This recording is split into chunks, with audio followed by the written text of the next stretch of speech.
You got to go though. You got to kick us off. Hang on, let me pull up my notes.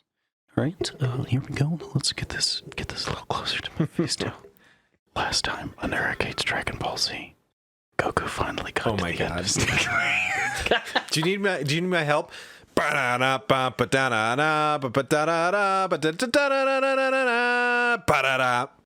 That was sweet. Holy shit. Let's not even have a brief. That's all there is. It's stuck in my brain from when I was a kid. That's it. It hasn't even started on the episode we've been watching, but it's like in there. Wow. You know what I was doing. Yes. Okay. That's exactly what you were doing. Wow. Welcome to Eric Hates Dragon Ball Z. I am Spencer. I'm John. Come on, man. It's your turn. We're going to be covering episodes 21 through 25 of Dragon Ball Z today. Thank you so much for joining us. Unless you've got anything to say, we'll get right to it. I'm actually very excited about these episodes. I forgot what happens in these episodes. Let me look at my notes. Okay, episode 21. The American title is Counting Down. The Japanese title is Come Forth, Senlong. The Saiyans finally arrive on Earth. My episode title is the one where Goku learned all of his new shiny techniques, but nobody told the audience what the fuck they are. That's very true. My first note for this episode is it's weird that catching a monkey and hitting a grasshopper are indicators of good training. The weirdest part is I was totally on board with it. It almost sort of makes sense. Yeah. Because the gravity's all ridiculous. Sure. Like the whole grab the thing out of my hand and whatever. Sure. Yeah. This episode opens on King Kai's planet. Goku is continuing with his training, catching the monkey and hitting the grasshopper, Gregory. Are we on episode 20? Or are we on episode 21? No, 21. We covered 20 last episode. So here's a question that I have for you. Okay. In the previously on for this episode, last time on blah, blah, blah. Yeah. They show that Goku has learned the Kaioken technique. Wait, really? Yes. I skipped past the previously on because it's garbage. The person that I'm watching this with was peeing, and so I was just letting the beginning play, because it's like 3 minutes of beginning. It is. I know. That's why I skip it. I was just letting it play. And I noticed as it was playing that they're talking about things that I don't remember. And I'm like, what the fuck? So I go back to episode 20, and I make sure that I didn't skip an episode. Instead, I go to 21, and I rewatch the previously on, which it's all stuff that I know about, except Goku's training for the Kaioken. Like they cut a scene? Or they just added it in? Like they cut the entire part of Goku learning the Kaioken Because you're right, they don't talk about it, they flash back to it later. Yeah, so they only explain it in the previously on. Like it was a thing that had happened that you should know about, but it's not there. Like an Arrested Development sort of thing? That's exactly what it is. It's like the episode of the Venture Brothers where they're doing part 2, but there's no part 1 there's no episode. part 1? Yes. Yeah. That's exactly what it is. And so I was like, what the fuck is this? So it took me an extra probably 10, 15 minutes to even start this episode because I'm combing through my notes and reading through the timeline like, what is happening? I Googled it to make sure, like, am I losing my mind? Nope, they just didn't have that. They just didn't have that part. So weird. This episode has lost all integrity now. Well, not this episode of the podcast, this episode of the show. We never had integrity. So King Kai mentioned Spirit Bomb super nonchalantly.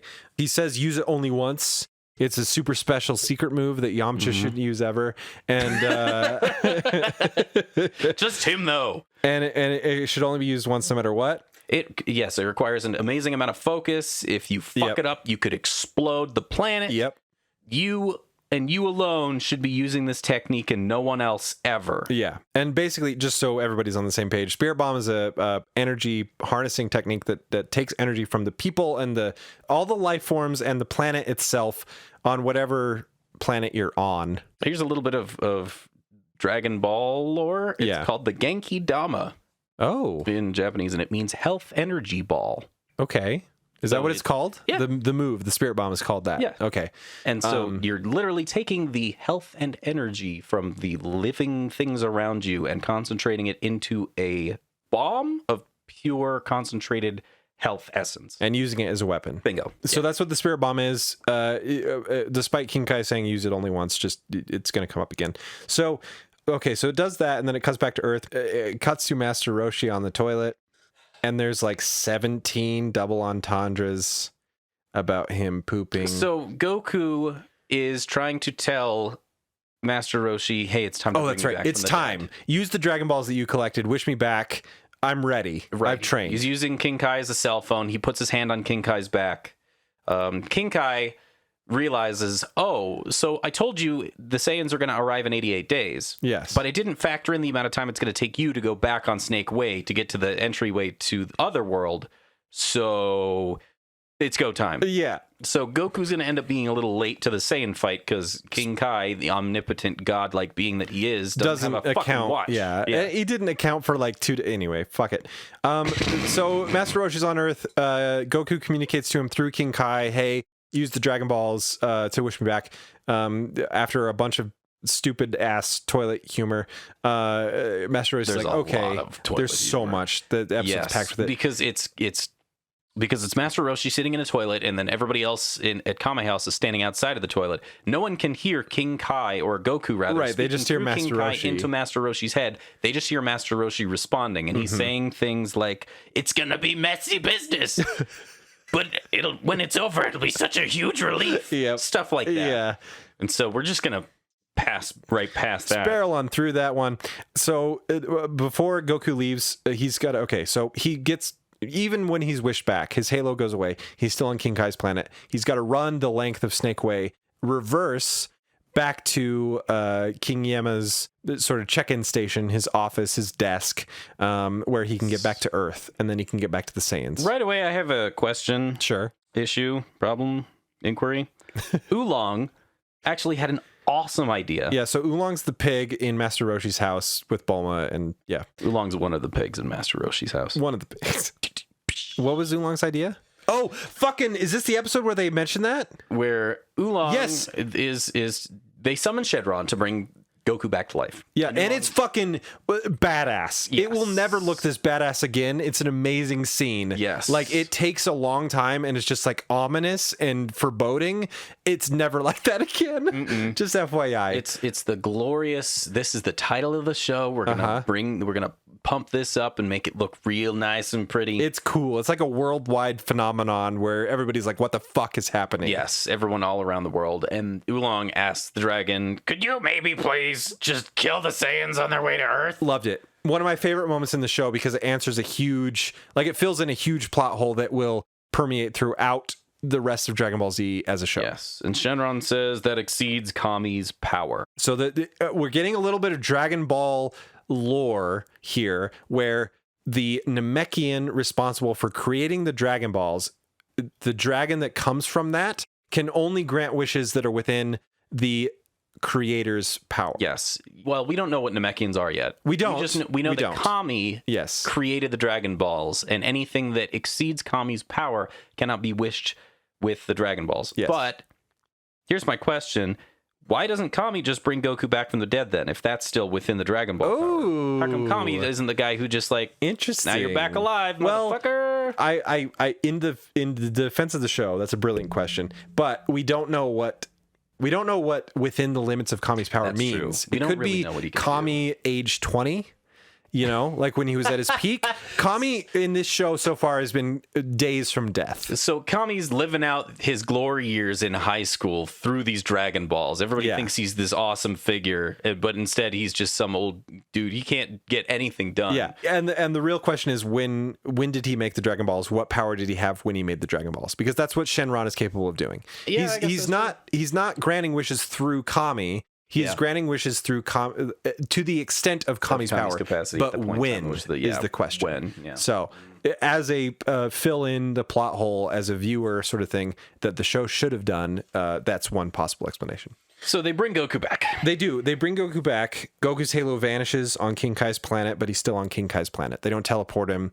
One wish every year, according to Shenron, the dragon that they summoned, and that's it. That's all you get. So they can't get him back to Earth and alive because that's technically two wishes. So he's got to retrace his steps through Snake Way all the way back to King Yama and then get escorted back to Earth through Kami to defeat the Saiyans. Goku's not going to be there on time, but he can get across Snake Way crazy fast. He just flies. Oh, it's amazing. So right before he leaves, King Kai gives him a new shirt. Goku throughout the show up to this point has had like a gi on with the symbol of the Turtle School, which is Master Roshi's apprenticeship sort of thing. Like Master Roshi taught Goku martial arts when he was a kid, blah, blah, blah. So he had the Turtle School symbol on his gi since Dragon Ball. King Kai changes it so that his symbol on the back is the King Kai symbol. The symbol on the front is the Turtle symbol to sort of honor his previous master. Remind him where he came from. Yeah, that's nice. Now who he's really... So that's a nice little moment. And then the Saiyans land. After X number of episodes. I think it's, been 10, 11 episodes? Oh, so long. Too long. Yeah, so much filler. Nappa and Vegeta land on Earth at 11:43 a.m. in East City. Oh, wow. Yes. Yeah, they show... that's true. They do. They show a clock, and then they cut to a dude and his kid checking their watch. Mm-hmm. And so digital time. So we know exactly when they land. The little girl says, Daddy, can we get some lunch? And yes. He's checking his Liz like, well, I guess it's lunchtime. The pods land. And the civilians have no idea that aliens exist. I guess they're not. like, what the fuck are these pods? Yes. We don't understand. Nappa and Vegeta comes out, and Nappa's first line when he gets out of the pod is, my neck is killing me, which is fucking fantastic because he couldn't fit in his goddamn pod because he's so big. The episode ends there. That's it. Doesn't it go through the Z Fighters feeling them? It might, actually. I think because I made a note that Piccolo and Gohan are still training, and then Piccolo turns and goes, they're here. Oh, yes. But this is the first time we see Gohan wearing Piccolo's clothes. Because the last time we saw Gohan, he was naked because he was a big fucking monkey. There was a scene in there somewhere. Wait, is that true? Yeah, there was a scene in there somewhere where my God. Piccolo clothes beam again, gives Gohan clothes of his current master, just like to parallel King Kai. Oh my God. But it's not in the fucking show. That sucks. They just don't show it. Because it happens in Dragon Ball Z Kakarot, the video game. It happens in and that's what I thought. Like, that's what I remembered. It was in my brain. And so when I watched the anime, it didn't occur to me that it was a missing scene. So Gohan's just automatically in Piccolo clothes. Yes. Okay. And there should have been a nice moment. There should have been the nice moment, the nice parallel between his dad and his... But no. But that makes me think, like, is it in the manga then? It is. Because it happens, so... I'm willing to bet that it is. Like, there had to be some kind of precedence for that to be a thing. I feel like there was a whole fucking episode that just got cut. The one where they explain... the fucking spirit bomb. The one where they explain the Kaioken. The one where they explain where Gohan gets his new clothes from. God, that sounds like a great episode. And we're just missing it. Yeah. It just doesn't exist. So we're just forced to buy into where we're at now. Or play all the video games to get caught up. Or you can read the manga. Episode 22. Available on Funimation.com. Episode 22, the American title is The Darkest Day, which is a very good title. The Japanese title is Unbelievable! Cybermen Born of the Soil. It's not even a coherent sentence. My title for this episode is the one where Yajirobe lies to a bunch of people to get money on the graves of thousands. And food. Money and food. Yeah. On the graves of thousands. Jesus, it's so true. Fucking God damn it, Yajirobe. So the first thing that happens is Nappa detonates the city where they land. Yeah, it's amazing. He obliterates East City with a flick of his wrist. That's literally it. He wrist flicks and the city detonates, and they have this nice above shot where you can see a massive crater of where they landed and where this detonation happens, and then still some more city kind of to the on a coastline and then off to the side, but most of the city is entirely it's just gone. It's just rubble. Gone. I have written Nappa's a dumb idiot, but I don't know why. Probably because Vegeta says, I don't know why you did that. What would have happened if the Dragon Balls were in this city? Yep. Yeah. We wouldn't have been able to collect them and make the wish. She's like, fuck it. I don't know. Yeah. I just wanted to do it, Vegeta. They scan in the crater. They scan for high power levels over the course of the world through their scouters. Yep. They find individual power levels that are over 1,000. More than half a dozen people have power levels over 1,000. Yes, which is like Krillin and Yamcha and Tien. Of note, Goku was power level 300 a mere 20 episodes ago. Yes. So Goku, the most powerful creature on Earth, was 300. Now regular humans on Earth have trained to be over 1,000. Just 1 year later. Just 1 year later. In a fucking year. Yeah, they fly off. Nappa's flight pose is the most amazing thing I've ever seen. Which one? The Superman one? No. It's as if he's running Like he doesn't even lay down, you know what I mean? Like he is standing in a sprinting pose with his fist held forward, and it's just fucking incredible. It's what you would see on a sprinting trophy, like a high school sprint trophy. Yeah. That sort of freeze frame, and it's him. It's amazing. Nappa's all kinds of amazing, actually. Nappa's great. Nappa is great. Yes, these episodes reminded me how great Nappa was. I forgot Nappa being as like intimidating big of a deal. Yes, he's a very big deal. Yes, it cuts to some people. Krillin's half naked for some reason. It's true. It cuts to him with like no shirt on. And he's just like, oh, the Saiyans are here. Oh yeah, that's true. For no reason. He's wearing no clothes. It also cuts to civilians and news choppers investigating the crater that the Saiyans created, which I thought was a really cool touch. Yes, I wrote down what they were saying on the news, which is analysts are thinking that it could have been caused, this explosion that annihilated the city could have been caused by a multi-dimensional shift. Which, bullshit, but apparently they just have those. Oh, one of those. Yeah. Oh, right. A multi-dimensional shift. That explains. They live in this world where they have super powerful godlike beings and robots and shit. And so, honestly, a multi-dimensional shift. It's not that far-fetched as it sounds at first glance. They said it would be considered an act of war. I remember them saying that too. Yeah. I do like, and I will mention this again, I promise.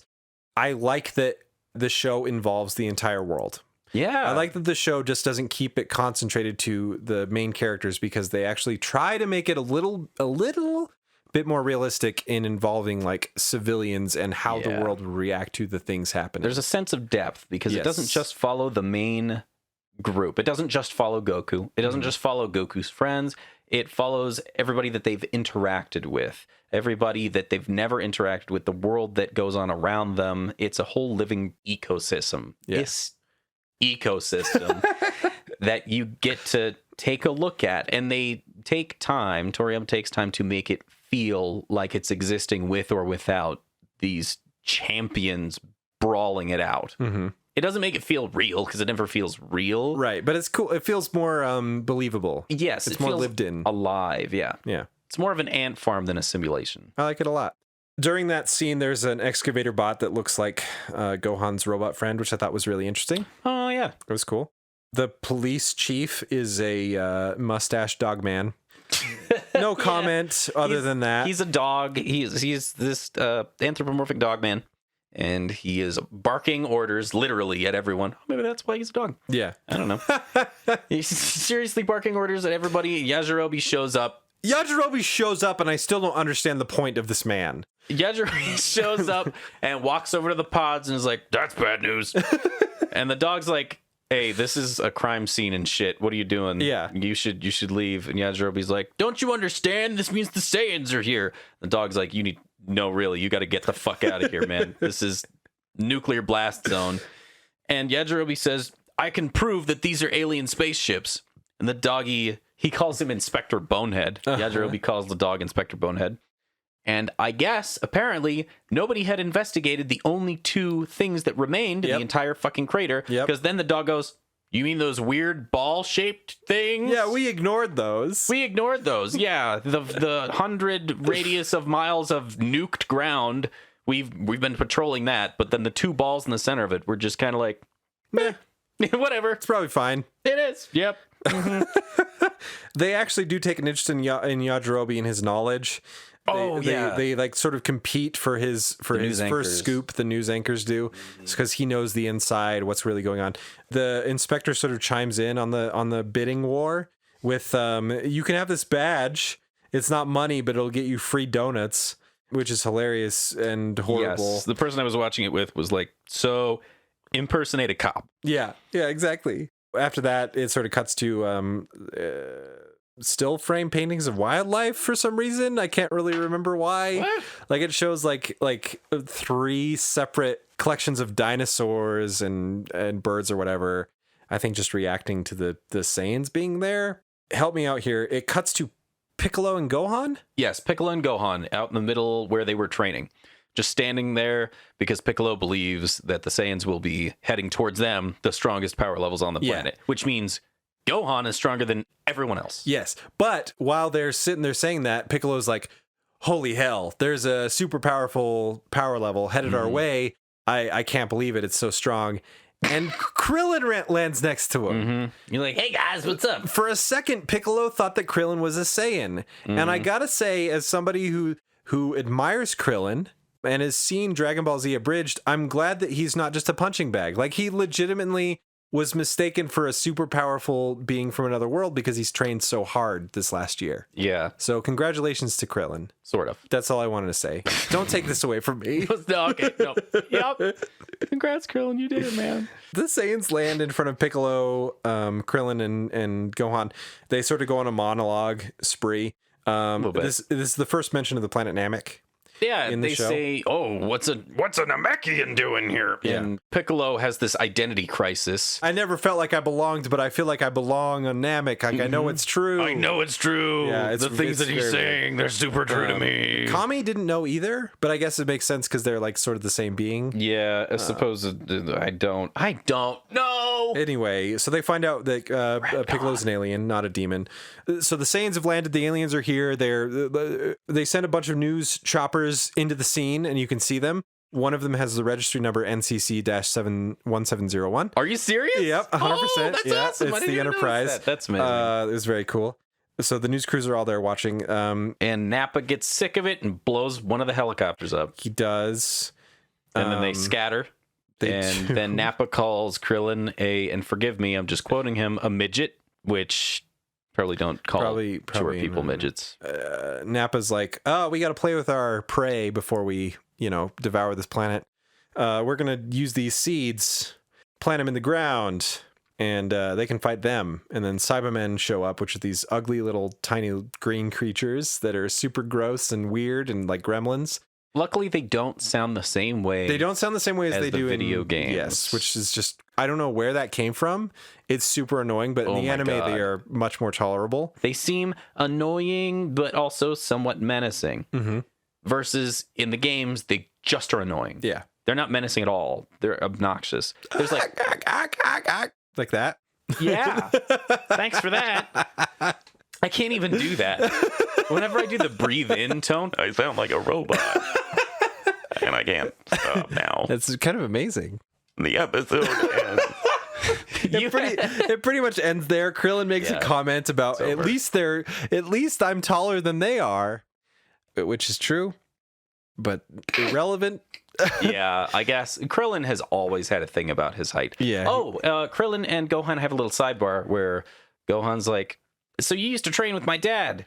And Krillin says, yeah, we used to be the same height, then. yeah. Krillin really has a thing about his height. Also, just FYI, Krillin, Gohan, and Piccolo are all scanned by Vegeta or Nappa's scouter. Their power levels are 1,000, 1,100, and 1,400. But Vegeta also drops the scouter. Holy shit, this is so wild. Because he says they can hide their power levels. These scouters aren't reliable. Yeah, so like it doesn't matter. You can hide your power level. You can charge up a blast and increase your power level. It doesn't matter at all.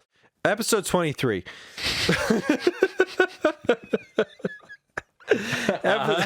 Episode 23. The American title is Cybermen Attack. The Japanese title is, I'm sorry if you haven't watched the episodes, Yamcha Dies, the Terror of the Cybermen.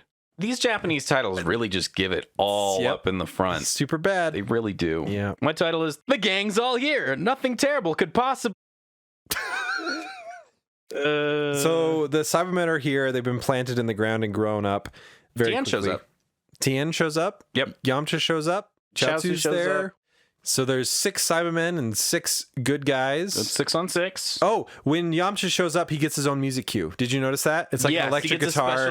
It's really cool. Yeah, it's fun. Vegeta refers to them as gentlemen, which I thought was very fun. Then it cuts to Kami House, where they're the gang at Kami House. I'm going to call them the Kickin' It Gang because they're never doing anything. So the Kickin' It Gang is chilling at Kami's house. They're watching the events unfold on the news, TV, on TV because of the news crews. Yeah. Yes. The Ox King shows up and is like, "Hey guys, I'm here." Yeah, and Master Roshi's like, "I'm glad you didn't bring Chi-Chi." Yeah, that would have been a real shit show if you brought that bitch Chi-Chi. Oh Jesus! And then fucking the Ox King is like, Chi-Chi's here. And she's like, where's my fucking son? Granted, that's fine. Yes. Like, that's totally on board with that statement. Yes. Seriously. Yeah. She says those words. She asks where my son is and then sees him on TV and then faints. It cuts back to the battle. The Cybermen's, one of them's head splits open and a bunch of white goo comes out. It just splurges all over It's the ground. super gross. And it melts the ground. Yeah. Apparently it's super powerful acid or some fucking shit. Every Cyberman is said to be as strong as Raditz. Which is funny because one of them scans Tien, and Tien's power level is 1200, which they comment is the same as Raditz's. Same as Raditz. So they are equal to a Cyberman. They've also that's trained enough to where Raditz wouldn't be a problem now. Yeah, which is interesting. It just took a year. Yeah, it just took a year. They just needed a year's warning. Just focus yourselves, you idiots. Come on, yeah. They comment, Nappa comments that these are the same Cybermen that were in the battle of such and such. Oh, yeah. Which means they can become seeds again and then Yes. plant it again. Yeah, they survived that crazy battle on whatever the fuck planet. Yeah. Cyberman explodes. I can't remember when or why, but it's super gross. Yes. It's like a body horror moment. Oh, that's right. It's just, it splutches all over the ground. I think Tien explodes it. Doesn't Tien fight I'm first? pretty sure that is the case. Tien fights yeah. first, and he absolutely splutch annihilates this Cyberman, which, have we described what the Cyberman looks like? It's a weird green, think the green aliens from Mars Attacks. Yes. That's what it is. Yep. They're just short and pudgy versions of that. That's exactly what it is. Yeah. Nappa's really upset about the death of the Cybermen. Yeah. He comments like Vegeta's like, yeah, but they didn't do their job, so they're fine dying. That's what happens. So Tien beats the Cybermen. The Cybermen's on the ground, and then Vegeta blows it up. Yeah. Vegeta explodes the Cybermen, and Nappa's like, why did you do that? Well, because the Cybermen didn't do its job.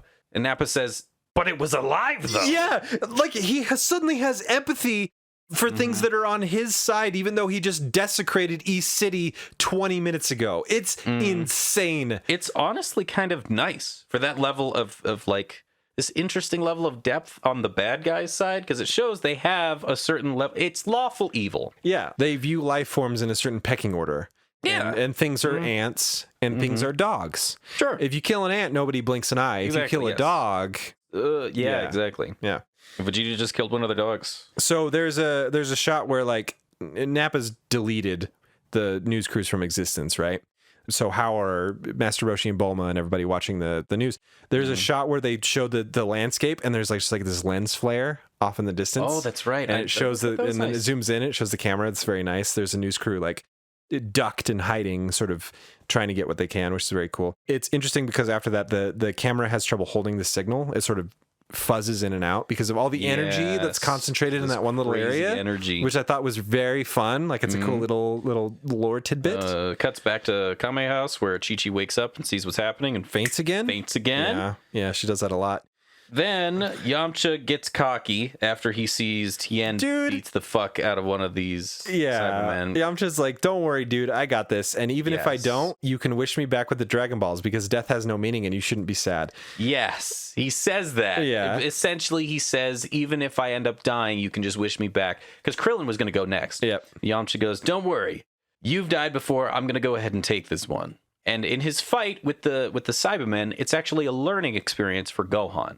Both Yamcha and the Cybermen at the initiation of the fight. Oh my god, disappear. it's so cool. It's really cool. Yeah. They disappear, and Gohan's like, I can't even see where they're going.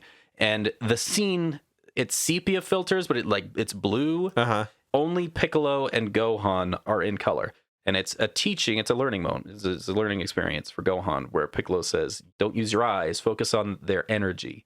Not just teaching Gohan, but also teaching the audience how to deal with the speeds at which these motherfuckers are moving. Yeah. It paves the way, it future-proofs the show because you can say these warriors are moving faster than you can see them, but, Piccolo said concentrate on their energy, so you're seeing where their energy is, you're not actually seeing like in real time, so it sort of like covers up any plot holes that arise from the speed issues. When Piccolo fired the special beam cannon at Raditz, he said he's faster than the speed of light. Yeah, which is ridiculous, which is absolutely ridiculous. But it kind of helps to explain a little bit of this, sort of. Yeah. It helps smooth over some very rough wrinkles. I don't know, it tries. Yeah, exactly. It earned a lot of points for me because it doesn't just like shove everything in your face and be like, just accept it. It's trying. Right. The show attempts to make some sort of solid like continuity and some bridge between reality and the world that they're creating. Yeah, which is it is very nice. And Yamcha proceeds to then beat the shit out of this fucking Cyberman.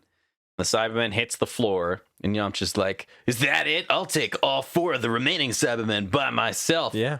And then the Cyberman jumps out of the pit and latches onto fucking Yamcha, and Bear hugs him and self-destructs and kills Yamcha. Holy fuck. That moment happens and it's fine. Like, it's not fine, but it's fine. And then it cuts back to there's a couple things that happen at Kame House. Oh my god. That I want to point out in this episode because fucking hell. At first you think like cutting back to Master Roshi and Chi-Chi and Bulma, whatever. All that group is pointless because it's not the fight and it doesn't matter and it's just filler. But you get moments in this episode. The first one is like Chi-Chi seeing Gohan for the first time in months. Yes. On camera, on the TV. A year, I think. Like, isn't about it a year. Solid year? Yeah. And she says, "Oh, he's all growing up without me." Yeah. And you're like, "Oh, fuck, it that hits hurts." you. Like, it fucking, like, whoever is the voice actress for Chi-Chi in that saga fucking killed it because I felt it. I was done. Like, oh, sad. Like, fuck. That is just a mom watching her son grow up without her and like feeling it. And it's just like everything that Chi-Chi does has made sense now. It clicks into place because of that. Like those lines, like, oh my God, it's awesome. Yamcha dies and you get another fucking moment where it cuts back to Kami House and Bulma like sees Yamcha die. And it's not processing in her head yet. Yeah. And then Puar, who is Yamcha's little cat creature thing, loses it and starts crying all over the TV. And Bulma is still not like processing it. And she like turns to Master Roshi, and Master Roshi's like, "Let it out." And then she just starts bawling. Like, for just once, like bawling on his fucking chest. Master Roshi isn't a pervert. He's an actual just like supportive father figure in this moment. Bulma has a breakdown. Realistically, it's not anime waterfall tears. No, it's like real. It fucking hurts. Yeah, it hurts me. It feels bad after, especially after 23 episodes or 22 episodes of maybe filler, maybe not filler. You still get to know these characters, even in the fucking filler episodes when they're just showing up for like 15 seconds or whatever. You're getting a sense of what they're about in their daily lives. Yeah, you're getting to know them a little bit better. Yamcha, I don't know how many people know this. Yamcha is considered a joke. Yes, he is. But watching this from the beginning till now, I was like, fuck, that felt bad. Watching the other characters' reactions. The American voice actors fucking sell it in this ridiculous comedy show that has no bearing being like a serious dramatic moment. They absolutely sell it. Yes. And it's great. It's like the first, we talked about this way back when the podcast started, like, the music takes the show seriously. Oh my God. The voice actors take this seriously. I was going to talk about this earlier when the Saiyans first arrive. They have this honestly spooky choral track that plays anytime some bad shit happens. And it reminded me of Diablo 2. I know that's a really specific. That's like, cool though. Diablo 2 nails atmosphere through atmospheric music. It does. It really does. Not just the visuals, but also with the music itself. I don't know how it is with the original Japanese score. I imagine it's sad, but honestly, the Japanese score in the times that I've switched to it has been like tone deaf. I mean, no offense to agreed. It honestly, compared to what they're doing with the American version. Yes. And I know that Kai, Dragon Ball Z Kai, the more true to the manga version, doesn't use that score. That uses the original score. Really? Yeah. Okay. I think they also use some tracks from Super here and again. Weird. Which is good because the Super songs are good. Really? Oh, the Super songs are like the best parts of the Falconer score mixed with the best parts of the they're good. They're really, I would just sit and listen to them in my car if I had them ready to go. They were really good. Anyway, sometimes Dragon Ball Z has amazing ass music, and this is one of those moments. It's not even so much the visuals. Like, you're watching what's happening, but that's like 15 to 20% of it, really. Oh, yeah. It's all about the audio, whatever that means. Like, all audio components are just amazing, especially in this episode. Like, it makes you feel, it's just great. It's just so great. I love it that they took it seriously. And after that happens, they cut back to the fight, and it goes to Krillin. Krillin's pissed. It hands the torch to, it's your turn, buddy. Yeah. Krillin's like, it should have been me. I can't believe it. Even though Yamcha just said it's going to be fine, we can bring it back. That's not what it's about. It's about, he just watched the guy get taken out in his place, and he feels bad. Krillin's like, I will take all of these Cybermen on just like Yamcha by was myself because Yamcha was going to do it. Let me at him. The episode ends right there. This leads right into episode 24, The Power of Naps. Sorry. There's a spelling error in this one. The Power of Nappa is the American title. The Japanese title is Farewell, Tien-san, Chaozu's Suicide Strategy. So, spoiler alert. God, Jesus Christ. Like, maybe we should read the Japanese title at the end, because what the fuck? My title is Tien is Disarmed. Oh, fuck you. Fuck you. Well, we already had one where I know. Piccolo's disarmed. I know, except this time Vegeta actually fucking says it. He does. He does. People get their arms chopped off in Dragon Ball Z more often than they do in the Star Wars series. There's a lot of hands getting cut off in Star Wars. So my first note for this episode is they're treating the villains with the amount of gravity that they deserve, which I think is very good. They're doing a good job conveying that this is a worldwide crisis, that these are people that they like. They're just, our heroes are powerless against almost. Yes, they cut to, I think it's Kame House in the beginning, where Bulma's still grieving the loss of, and Bulma says, I was going to marry him. Yeah. So I guess Bulma is still in love with Yamcha, which we didn't mention previously. Before Yamcha died, she got so excited and happy, which adds to the depression when dies. She got so excited seeing Yamcha step up to the plate and get ready to fucking ball it and kill these little bastards. She is all cheering for him, and she's all flushed in the face. Somebody makes a comment to her, guess you're still in love with him. And she's like, I guess it's pretty obvious I'm still in love with him. Yeah. Ooh, that just makes it so much worse. A little bit. Yeah. And so now he's dead, and she's still crying, and Master Roshi consoles her with, we can bring him back with the Dragon Balls. And she goes, oh yeah. And then she's fine. And then she's good. And then Master Roshi's a pervert again, and it sucks. Is he? Yeah. He just rubs her ass a little bit. It's fine. Are you kidding me? I don't even remember that happening. And then Bulma gets mad, and she's like, oh, is that why she smacks him? Oh, yeah. I just remember I looked away for 1 second to make the note. And then I look back and she's smacking him in the face. I'm like, yeah, it ruins everything, but it's fine. Seriously? We also find out that Poir's a girl, which struck me as odd. I looked this up. Poir is always referenced as he in the manga. What? Or by Toriyama in interviews. Okay. But then in the English one, it's a she. Is the shape-shifting cat a girl or a boy? I need to know. Give me a gender. Ugh, I have to know. No, you don't. It's a shape. Shut up. Whoever you are out there. God. So we cut back to the battle. Krillin's pissed. He does a fucking sweet-ass move. I don't know what it's called, but it's in Fighter Z, and Split I've done it many times. Okay. Even though it's not. Right. Technically, he doesn't say Kamehameha, but again, okay, in a manga, technically, he's a canon, whatever the fuck. I don't give a shit. He fires up a big old split blast. He does. Kills 3 of the 4 remaining Cybermen. One of them hides in a corner. One of them hides in a little cave. Like a little bitch. He does hit the Saiyans. I did not think for a second it was going to affect them at all. No. And it does not. And everyone is surprised when it doesn't affect them whatsoever. Yep. And then the Cyberman decides, now's the time that I'm going to cut out of the cave and I'm going to kill everybody. Yeah, the one remaining Cyberman. And Piccolo catches him. From attacking Gohan. Yes, he saves Gohan. Of note in this particular instance is the fact that right after he grabs the Cybermen and saves Gohan, he says, you better be prepared to save yourself next time this happens. All right. It's not ominous or anything. Yeah. All right. So he bashes the Cyberman, throws it into the air, and then goes and fires a beam out of his laser. mouth. Piccolo has mouth lasers. He's got eye lasers. He's got mouth lasers. I want to see the ear lasers. He shoots the things out of his antenna, the shocky deals. Sure. Where's the nose lasers? Gotta wait Where's for more that at? episodes. That's coming. Is it coming down the line? Yeah. Oh, yes. He Dr. Octagonopus is the motherfucking Cyberman. It's amazing. It explodes. It explodes. This is the part Yep.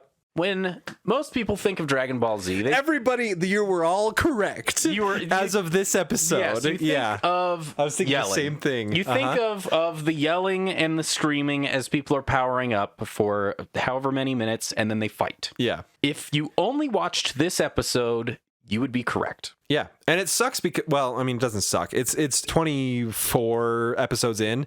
This is the first instance of this happening. This is where, like, the stereotype was born. Yes. Nappa's like, well, screw you guys. You killed the Cybermen. I'm going to attack you now. Yeah, it's my turn. And then he starts charging up and he starts yelling. He sounds like a car that is stuck in third. They can't get to fourth. As he's yelling, he goes, ah, ah, ah. Like he just needs to just shift. He just not, like he just needs to go back down one, but he doesn't. He just keeps going. And I keep imagining in my head whoever his voice actor is in the booth with the microphone shaking and his veins in his head coming out and just the spit flying and the audio engineer behind the glass pushing the headphones just a little bit further away from his ears. Like, oh God. This is the first episode where the yelling gets to me a little bit. It's a little too much. It's definitely a little too much, and it goes on a little too long. But then he charges up. He gets all charged up, gets all his goddamn energy. It coalesces around his body. He's all glowy. And then he charges up at fucking Tien and punches his arm off. Yeah, he punches Tien's arm off, and it's a clean cut. It's perfect, razor thin. Of course, it's a razor's edge punch. Yeah. With his arm. With his fist. Yeah. Let's just move on. So that happens, and Tien raises his now disarmed arm into the air and screams, and everybody's like, holy fuck, that's not good. It's way more dramatic than when it happened to Piccolo with Raditz. So much more dramatic. Like way more. Yes. Vegeta makes a joke about it. He says, he's been disarmed. Yeah. Yeah, my note here is this is the Dragon Ball Z that I remember with the yelling and the fight. Anyway, it does cut to Goku really quick around here. Blasting through. The reason I noted this is because he passes the street sweeper again. No, not yet. He passes Princess Snake's palace. That's right. And he's like, hey, it's Princess Snake's palace. Mm-hmm. How? Goku, how is it Princess Snake's palace? Because you wrapped the snake up in a knot and left it on Snake Way, but how did it reform a palace? Because it's all an illusion. Why is the illusion still there? Are the servants real? Is the snake real? What's happening? So I had a mini mental breakdown during that 10-second cutaway. I noticed. Jeez. So I think you can tell me I'm wrong here. None of it matters. You're right. Like you're right. It's purely there to like milestone his progress. That's all it is. Yes, exactly. So it's not about the I don't think the palace ever actually turned into a snake. I think he got lulled into being into the snake's body when he was sucked into the original snake, because there was a palace and he got sucked into the snake, and then he put into the fucking there is also a palace, but when he first got sucked into the snake is when he first fell into the illusionary So is there a spell. chance that beside the wild snake roaming Snake Way, there's a real princess snake that's less rapey? No. Oh. All right. Moving on. What I thought was interesting was he's not mad at them at all. He's like, okay, bye. And the servants aren't mad at him either. They're like, hey, it's Goku. Hey, is that Goku? Yeah. Like they're friends now. Yeah. Like this weird pseudo-rapey bonding experience. It's so weird. It's so goddamn fucking weird. I had to make mention of it. Nappa makes a hole in the world. He makes a hole in the world. Oh my God. I like that Nappa. So up until this point, we've seen different like phases of energy being concentrated and used. Yeah. We've seen a ball of energy created, which is then controlled by Yamcha. We see beams of energy created, which fire out. So we have a general idea of like how energy is working. We've seen people collect it and it goes around their body and it makes them stronger. Nappa just makes shit blow up. That's how his energy works. He just points at a place and then he flicks his fingers up and shit just bombs. It's what he does. It's true. It's who he is. So he makes this perfect like hole in the ground, and Piccolo's like, I can't. There's no bottom. It's through through the whole planet. Mm-hmm. Down to the core. Just right down in there. He also, Nappa calls Tien Three Eyes. Oh, yeah. I felt like that was a personal attack. Well, I don't really understand. Does Tien actually have 3 eyes? I thought the third eye was like symbolic. Like he has the third eye, you know? He does. So that's literally what it is. But he's human. It's symbolic to show that he's enlightened. Okay, that's what I thought. But Nappa calls him 3 eyes. He literally also has a third eye. Yes. It's both. It's column A and column B. You are correct, and you are also correct. Yes. That's stupid. We've always been at war with East Asia, okay? That's what it is. Chiaotzu gets pissed that Nappa's making fun of Tien and cut off his arm and all that shit. So Chiaotzu jumps on Nappa's back, and Nappa can't get it. It's like that itch you can't scratch. Oh, yeah, that's right. Chiaotzu shows up on, like, dead in the center. There's a term for that, isn't that? Yeah, like the back or whatever. I think so. I don't know. But he's right where Nappa's... So Nappa is huge. He's a buff dude. He's easily like 40 feet tall. Uh-huh. He's easily like... He's probably 7 feet tall. At least, really. Yeah. You know that when you tack on mass, you sacrifice flexibility. That's just a straight up fact, bro. So that's a line from It's Always Sunny. I don't say bro normally, ever. So in order to get Chiaotzu off, he just starts ramming his back into mountains and It's shit. great. Yeah, it's actually great. Chiaotzu is getting bashed up real good and psychically connects to Tien and says some heartwarming, "It's been real, you'll always be my best friend" shit. But because we don't have any like connection to them at all. We haven't seen Dragon Ball. At all. Yeah. I didn't feel anything. No, well, there's two parts of it, right? Because I knew in my heart of hearts that it wasn't going to work. I knew that Chiaotzu wasn't going to be the one to kill Nappa. It doesn't make any sense. Yes. I was fairly confident because we have future knowledge. But then also, I, as a sounding board, asked the person I'm watching this with, like, what to you felt worse? Like the Tien Chiaotzu thing, like, did you feel for them? And she's like, I don't know anything about these people at all. Yeah. At least I knew that with the Yamcha thing, at least I knew Yamcha dated Bulma, and I felt for Bulma, who was grieving. But I don't know anything about these two whatsoever. So you're supposed to make that leap, and it's just not there. It's just it doesn't quite work. Couple notes here. Chiaotzu is right next to Nappa's tail. Doesn't grab it, even though that's like supposed to be the Saiyan's weakness. That's the plan. Could have just stepped on it or something with his foot. Piccolo turns to Gohan. Oh my god, this is so good. Gohan's like, oh no, Chiaotzu's gonna die. I can't look. I can't watch. Piccolo's like, look at it. Yeah, watch his bravery. You watch it. And then Gohan's like, oh god, okay, I'll watch. Okay. I'll fucking watch. Jesus Christ. It's so weird. The score fucking kicks ass here, though. Oh yes, it's amazing. It's like one of the I don't want to say one of the first, but it's one of the few moments in the Saiyan saga where it like really stuck out to me. And just as soon as Nappa's plan to get Chiaotzu off his back has been just to slam into walls and shit. Slam him into walls, slam his back into walls, get him off. So Nappa spies with his little eye, a pointy mountain. It's like a mountain. It's like a mountain covered in spikes. It's like a mace. He's like, yes, this'll do it. He's like, this is the one. This is the fucking one. And just before he strikes the mountain, Chiaotzu does a psychic connection with Tien. Farewell, my friend. This is all I could do. Which is wild because in that like flashback of Tien's memories to all the times that he saw Chiaotzu. Oh yeah, there's a big old flashback where a bunch of Dragon Ball flashbacks. Yeah, and there's one image of him holding a pig. Chiaotzu's holding a pig, and it's not explained at all. And I don't understand why it's just more confusing than anything else. It's so weird. Anyway, that happens. I'm certain that there is a personal connection there to someone who has watched Dragon Ball. Yeah. And then watches Dragon Ball Z. Yeah. But as someone who is just watching... It doesn't quite work. No. Yeah. It doesn't... Yeah. Anyway, so Nappa's racing towards this mountain, to the spiky mountain, to get Chiaotzu off his back. Chiaotzu's like, nah, I'm going to self-destruct. And he does. He does. Chiaotzu self-destructs, and there's like this cloud of... Pink cloud. Yeah. Just like the door on their house. Just like... That's where it comes from. Piccolo's very excited about all this. He's like, yes, the bravery. That's right.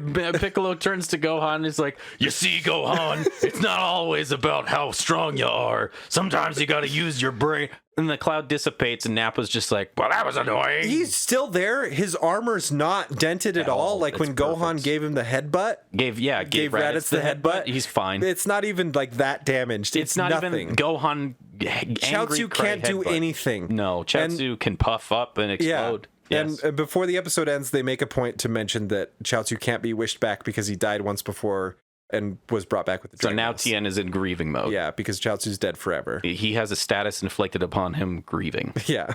So he's -8 to doing anything. The episode ends there. Episode 25. American title is Sacrifice. Nice and simple. Japanese title is Tien Shinhan Cries Out. This is my final Kikoho. I have a thing about this. I don't know I what love it is. Kikoho. We'll get to it, I guess. Okay. We'll just get to it. Okay. I don't have a title for this one because this is the 5th in the series. Yeah. So the title is going to be... Hang on, I'll get there. It's never taken you this long to... Gohan. Benchwarmer. Cheerleader. Water boy. There. That's what it is. All right. The bit basically continues right where the last episode left off. Tien's super mad. And gets all pumped up and shit like he's going to beat the living hell out of Nappa. And actually starts kind of almost going great, toe-to-toe. yeah. But you can tell Nappa's just kind of fucking around with him. Because he's all... And he's all... He's Wario, I realize. He Nappa really is. He really is, though. Holy shit. Buff-ass Wario. Yeah. Piccolo, like, I think Krillin or Gohan says something about helping Tien. And Piccolo's like, no, hold on. Here's what's going to happen. Nappa's going to attack Tien, because right now he's just defending Tien's attacks effortlessly. And when that happens, we're going to have to come up with a plan. Yes. Nappa at some point is going to attack back. Yeah. And when Nappa attacks back, that's when you and I, Piccolo and Krillin, are going to go in, and then Gohan's going to hit him as he's getting knocked back. Yes. He's going to be the final bumper in this pinball machine. So that happens. Tien starts getting the shit kicked out of him, and Piccolo vanishes, smashes into Nappa. Krillin vanishes, bam, smashes into Nappa, and Nappa gets ping-ponged or tabletop RPG. Sorry, I just had a fucking notification on my phone. Like, go over what I was reading. Pinball machines. Jesus Christ. Nappa into Gohan. And then Gohan has a serious PTSD fucking flash. Just breakdown. Yes. He flashes back to like all the horrible Saiyans shit. And like more powerful people than him have been brought down. Yes. Sort of what chance does he have? And it's at this moment that I go, fuck, he's 5. Yeah. He's like, just a kid. He's just a kid, and he watched his grown-ass adult die. He watched a man's arm get cut the fuck off. He doesn't know what a Cyberman is, but he watched one get blown into actual bloody chunks. Yeah. He watched this little other kid, which is a similar age to him, I assume, or size, or whatever, explode. He's like, oh my God. Piccolo's like, now, take the shot, Gohan. And he cries and runs. Yeah, he doesn't do it. He doesn't do it. He cries and runs, which is totally understandable. And I do not fault him whatsoever because he's 5. Yeah. Dude's 5. Man, it sucks, though. Yes. From a viewer standpoint, like, Nappa has beaten the shit out of so many characters. I just wanted a moment of victory. Just one moment. And Gohan doesn't bring it. We don't get it. So then Piccolo and Krillin decide to both use the multiform technique. This is where we learn that just everybody fucking knows this. This is crazy. Yeah, before this happened... Wait, what? Vegeta does have one last peaceful moment as himself, the most powerful person in the universe. So he watches all this shit go down, and then I think Krillin is the one who says like, "Oh man, we need Goku here. Where's Goku?" And Vegeta's like, "Who's Goku?" And that's the last peaceful moment Vegeta will ever have in his entire life. That's true. Yes, the last moment of ignorance for. Yep. Oh my God, the coming storm. It's great. Of inadequacy. It made me laugh. Oh God. Yeah, it seems okay. So physics of Dragon Ball Z, it seems like fighting wise, there were so many times where Vegeta says you would have had Nappa if he hadn't have done it at last. If he hadn't blocked it at the last second. If he hadn't seen you at the last second. It seems to indicate that you are vulnerable to any kind of blast. Asterisk. If you see it coming, you're able to block and sort of absorb it. Yes. So if you don't see it coming, then you're just as vulnerable. It doesn't really matter, you know, after a certain power level. It's the rules. There's a really good breakdown on this called Power Levels Are Bullshit. And it's a YouTube channel called Plague of Gripes. Ooh. And they go down, the dude breaks down how power scaling is complete horse shit and exactly what key actually means. And it's all mostly his theory, but it makes perfect sense that if you're paying attention and you're essentially wrapping yourself up in your key, your level of energy and control over that energy, then you are far less vulnerable to attack. But if you are not focused, or if you don't have that shit wrapped around you, you are just as vulnerable to a bullet or a laser beam or a kick or a rock being thrown at you as anybody else. Those are all specific examples from the actual show. That's kind of what Vegeta's hinting at, I think. Yeah. I think you're right. It's never confirmed that's how Ki works. That they never sit you down as an audience member and say, look, here's how this shit goes down. Yeah. They never do that. So but you can sort of connect the dots, and it's acceptable because of what happens to Nappa later and what's happened to him before. And yes, you can kind of paint a picture of what's going on and how that all works. It cuts back to Goku for a quick sec as he makes his way past the street sweeper guy. Headed back to the end. Yes. The street sweeper is horribly broken as it's been recovered from hell, presumably. and the street sweeper dude is just chugging along a snake way like, oh, finally I'm back on the fucking path. Goku blazes past him and it falls back into hell. Falls back into hell. This poor street sweeper man. Presumably it stays forever now. Yeah, I don't think we ever see him again. Then Piccolo and Krillin are like, let's do a direct attack. And they use multiform, so there's 3 Piccolos and 3 Krillins. It's great because Gohan's like, hey, sorry. And Piccolo's like, go back home to your mother if you're not going to help. That's what he said. It's amazing. Piccolo's not having any of it. It's brutal. Yes. But it needs to be. And it's after the multiform doesn't work and Nappa just knocks the shit out of both. Yeah, sorry, I forgot to mention that part. Piccolo. Yeah, the multiform is a shitty technique that should never be used because it cuts your power level, which, whatever. Into however many forms. Fractions, yeah. Just don't. If you're ever thinking about doing multiform, just don't. Yeah, if you're thinking about, if you ever have the idea, maybe I should multiform and have one of me stay home and work on this and the other one go to work and do this. Yeah, You're cutting your effectiveness in half. You'll show up at work and then forget. You're gonna be stupid, okay? Just don't do it. So that's when Piccolo says, look, you should just go home to your mom. Yeah. And Gohan's super sad about it. Actually, Gohan is ignores what Piccolo says. He does. He sticks around. And he goes to try and help Tien. Yes. And during this like struggle, Tien's on his like last thread of life. Nappa hasn't totally killed him yet. His third eye is staring directly at the screen. And it freaks me out. It really did freak me out. He has a lazy third eye. It just stared directly into my soul. And he gets up and he uses this move called the Ki Koho. Fuck this part, dude. He uses it and it's like... Hold on. Go ahead. Let me go over what a Ki Koho is. Okay. It's a sacred technique that you're not supposed to be able to use because it literally trades your own life power for damage. Whoa. And it's supposed to be secret and nobody uses this. You're not supposed to. It's forbidden. That's the word I'm looking at. It's a forbidden technique. And it translates, Ki Koho translates to energy control cannon, which is one of the coolest fucking sounding moves ever. Yeah. And it's the only reason I know that is because I looked up, what the fuck does Ki Koho mean? Ki Koho, it's energy control cannon. I'm like, oh, that's fucking awesome. I'm going to remember that for the rest of my life until I'm 75 years old. And so far, you have. Hopefully now I can forget it and free up that RAM for something more important, like my mother's birthday. Nope. No, I had no idea what mine is either. August 19th. January 3rd. Bam! Good sons forever. He doesn't say Ki Koho. He doesn't, which confused me. It upsets me. Yeah, because it's in the title. Thing. Yeah, it's in the title. Japanese title. Well, still, it's a cool fucking name of an attack. Yeah. Even. But he doesn't... I think the Tri-Beam is something else. It is. When he's doing this attack, he's like remembering all the memories with Chaozu and stuff again. It's like a really sentimental... thing. And you know what? If Nappa would have died at this part, I would have been very happy. I think it's well earned after everything that all the characters have been through.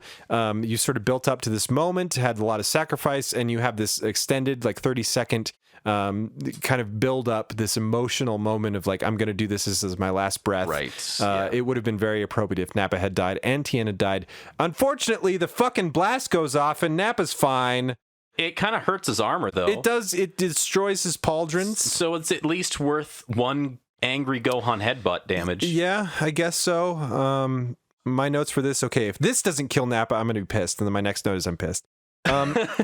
There's a continuity error. After the blast goes off, his pauldrons are destroyed, and it's like, ha ha ha ha, you didn't kill me. He charges towards Tien, I'm pretty sure, and there's a moment where the continuity error, there's Nappa's fine, his armor is totally intact. I think it's because they're using the same shot as before. Yeah, they do that so many times throughout this section specifically, where they reuse shots. Actually, okay, that's in the next set of episodes. It is. Did you notice that? Yes, the thing did. that I'm. For fuck's sake! I want to say that what you just said, how there was the big emotional moment. There's 30 seconds of build up, and then it would have made sense. Okay, for Nappa, it would have narratively made sense and felt like a decent payoff for Nappa to die in this moment. This is almost the beginning of Toriyama setting a precedent of that. The build up to where someone should probably be dead from this thing, where narratively it would be satisfying, but they don't die. The villains in this fucking series don't fucking die. The reason I think that it works when villains step out of the cloud of smoke and are still alive is where you've set a precedent for where they don't step out of the cloud of smoke. The problem with Dragon Ball Z is all the villains always 100% of the time step out of the cloud of smoke. So there's not a buildup of expectation to be subverted, because you're always subverting the typical expectation and you never deviate from that, and it's a narrative black hole. That's where we're at. Yeah, we're at the entrance. The two stars have just collided at this moment. So does Tien die? Tien, after that blast, dies. He used up the remainder of whatever life force he has. Yeah. And he goes, oh, fuck. And he just gives it up. He just hits the ground, gives up the ghost, and everybody is unhappy. Nappa's just about to rain death upon our remaining three people. Yes. Krillin, Piccolo, Gohan. And Vegeta snaps at him just before he attacks and says, I'm starting to think that this Goku guy that they're talking about is actually Kakarot. So let's give you 3 hours. And if Goku doesn't show up in 3 hours, we're going to kill you. Yeah. And it's at this moment, two things occurred to me. Saiyan pride. They want to be able to show that they can fight and defeat the strongest being on this planet, no matter if it's a combination of, 2 or 3 different warriors. Also, they don't necessarily want to win. They just want to be entertained because they are sure they are going to win because of the aforementioned pride. Yes. They don't care that it's easy pickings right now and a more powerful warrior is coming. They just want to have fun. They're just having a good time slaying all these would-be heroes because they are way more powerful than them, and they know that. It's a class feature. Yeah, it is. Of being a Saiyan. It's a racial trait of being a Saiyan. Yeah, I mean, arguably it affects Goku too. But anyway. It does. Yeah. Because I know. We'll get to it. Yeah. Vegeta calls Nappa off and says, you have 3 hours. You guys can do whatever the hell you want for 3 hours. We're gonna see if Goku shows up. And if not, then we're gonna kill you anyway, but we're gonna give him 3 hours to get here and fight. And then we cut to Goku still flying on Snake Way, trying to get there. And at this moment, the person that I'm watching the show with had a fucking breakdown. Really? She had been holding in this fucking plot hole that we talked about in an episode of this show ago. Why doesn't Goku just drop down to hell and go back through the fucking portal up Holy into shit! King Yama's death? And she's just been holding on to that since he left the planet. Oh my god. And she just lost it. She's like, what the fuck is he doing? I'm like, oh my god. I think it's because it's just a filler episode and that wasn't the original. It didn't even occur to me. Yeah. Wow. I'm usually on top of stuff like that too. This is brilliant. Yes. I think we can all agree that Goku just forgot about the magic desk drawer portal. Probably that. The Goku just fucking forgot. Here's another question. So in hell, there's that tree that doubles your strength. Yeah. Just eat a bunch ass of those apples. I think Just 2x multiplier your way to heaven. I think it only works for 3 months, but I mean, like, it's still applicable. Like, while the fruit is active, sort of like it's a buff. It is. It's a straight up buff. It's just plant one of those apples back in your back fucking yard, unless it requires hell ground. But maybe while you're blood. satiated, you can't. I don't know. Fuck it. I'm not gonna try to cover for the goddamn asshole filler episodes. That's true. Yeah. That's the end of this. That's really interesting. I was feeling the drama. I was feeling Goku trying to come back, and like he's going as fast as he can. He's flying now because he's so much stronger. He's just straight up flying, whereas before we saw that he had stamina when flying. Now he's just showing how much he progressed, which is really cool. Yep. That fucking plot hole is going to bother me for a long time, but we'll see what happens next time on Eric Hates Dragon Ball Z. Hey everyone, thanks for listening to Eric Hates Dragon Ball Z. Follow us on Twitter at Eric Hates DBZ, and any feedback you have, go ahead and send it to mail@ehdbz.com. We will read it. We will get back to you. I guarantee it. Also, if you want to support us, you can do so at ko-fi.com/Eric Hates Dragon Ball Z. Sorry, that's wrong. ko-fi.com/Eric Hates DBZ. And donors will be read off at the end of each month. Speaking of which, this month we'd like to thank Leah Joy, Rundown Wrestling, and Marinish Schink for last month's donations. Also, sorry about that, Marinus. I don't know how to read, apparently. For last month's donations and unlocking the DBZ Dead Zone bonus episode goal, which we are very excited about and we're working on as we speak. So thank you so much for that. We'd also want to thank our sister podcast, Tales of Nowhere. If you haven't listened to that, please do so. It's a rip-roaring good time. You can listen to them wherever you're listening to this podcast. Just listen to that one, Tales of Nowhere. Thanks again for listening. Like, we couldn't do this without you fans. We appreciate you so much. So thank you. Spencer wants me to read this, so I guess I have to. All our fans are ballers, Dragon Ballers. I'm so sorry, but you're still great people.